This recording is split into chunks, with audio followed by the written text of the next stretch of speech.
بسم اللہ الرحمن الرحیم. In the name of Allah, the Beneficent, the Merciful. الحمد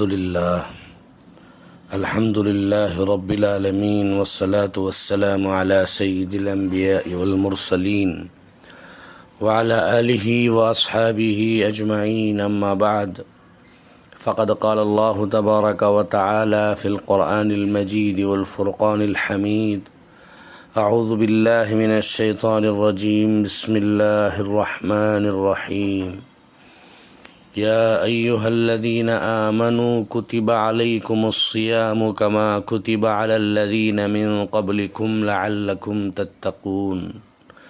وقال النبي صلى الله عليه وسلم: من صام رمضان إيمانا واحتسابا غفر له ما تقدم من ذنبه، ومن قام رمضان إيمانا واحتسابا غفر له ما تقدم من ذنبه.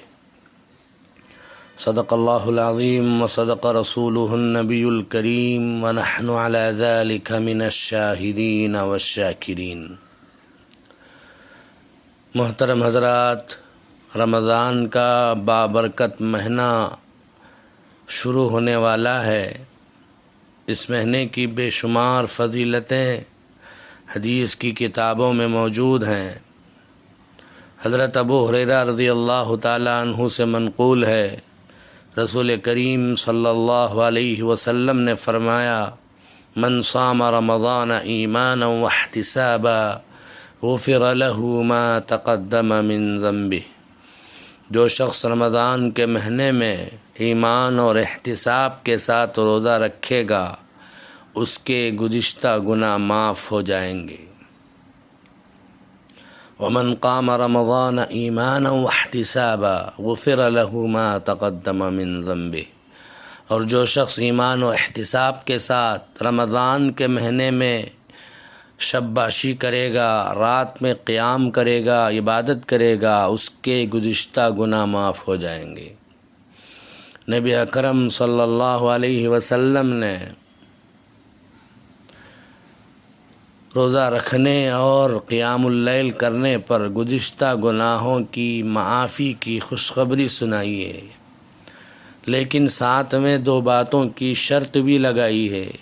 ایک ہے ایمان اور ایک ہے احتساب. ایمان کا مطلب ہے اللہ کے وعدوں پر کامل یقین ہو کہ اللہ نے جو کچھ فرمایا ہے وہ برحق ہے، اس میں ذرہ برابر شک و شبہ کی گنجائش نہیں ہے. احتساب کے معنی ہے استحضار، یعنی اللہ کی اطاعت کے کاموں کو کرتے ہوئے اللہ کی رضامندی کا دل میں ارادہ ہو اور اس کے ثواب کو طلب کرنا مقصود ہو. مثلا ہم نماز کے لیے کھڑے ہوں تو پوری نماز کے اندر نماز کا دھیان رہے، ہر وقت یہ بات مستحضر رہے کہ میں اللہ کے سامنے کھڑا ہوا ہوں. اسی طرح روزے کے اندر استحضار کا مطلب یہ ہے کہ ہمارا روزہ استحضار کے ساتھ ہو کہ ہم اللہ کے حکم کی بنا پر اپنی خواہشات اور ضرورتوں کو چھوڑ کر اللہ کو راضی کرنے اور اس کے روزے کے اثرات و ثمرات اور آخرت کے اجر و ثواب کو حاصل کرنے کے لیے روزہ رکھ رہے ہیں. یعنی ہر وقت اپنے روزے دار ہونے کا اور روزے کی جو مطلوبہ صفات ہیں انہیں اپنے اندر پیدا کرنے کا تصور تازہ رہے، یہی احتساب ہے. حضرت مولانا سید فخر الدین صاحب مراد آبادی رحمۃ اللہ علیہ نے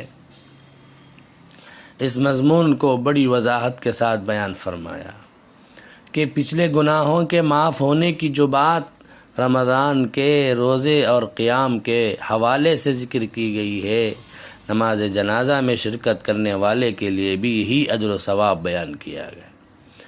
چنانچہ نبی اکرم صلی اللہ علیہ وسلم نے ارشاد فرمایا کہ جو شخص ایمان و احتساب کے ساتھ کسی جنازے میں شرکت کرتا ہے اور اس کی تدفین میں شرکت کرتا ہے تو وہ 2 قیراط ثواب لے کر لوٹتا ہے، اور جو صرف نماز میں شرکت کر کے لوٹ آتا ہے وہ 1 قیراط لے کر لوٹتا ہے۔ اس میں بھی یہ قید لگی ہوئی ہے کہ جنازے میں شرکت ایمان و احتساب کے ساتھ ہو۔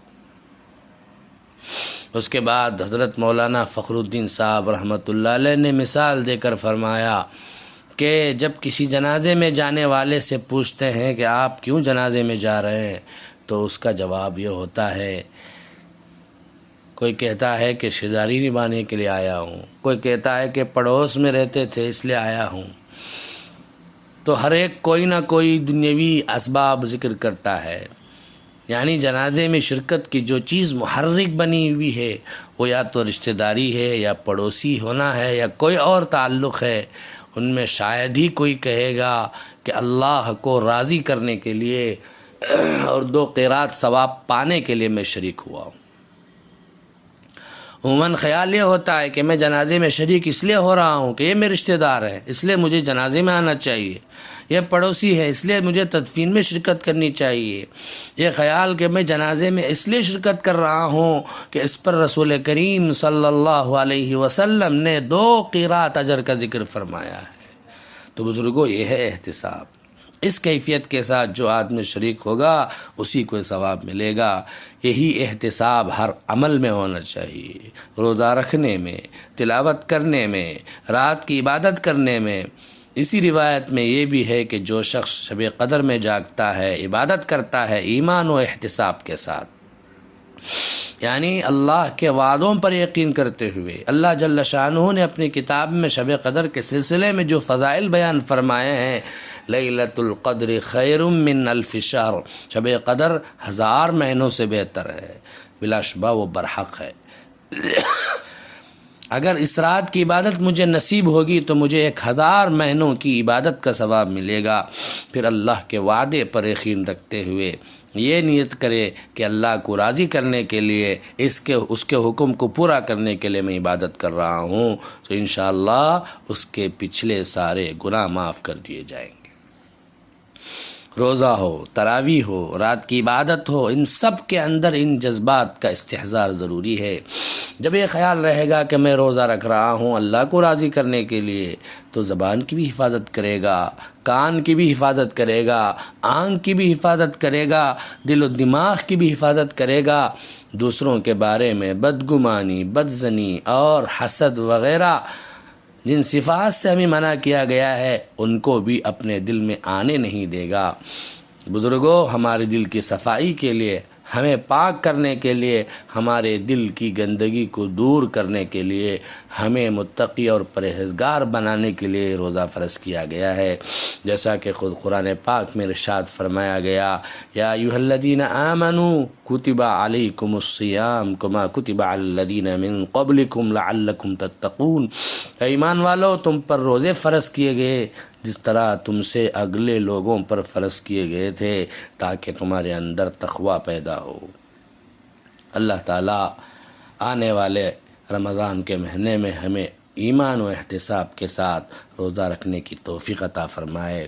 آمین۔ وآخر دعوانا ان الحمد للہ رب العالمین۔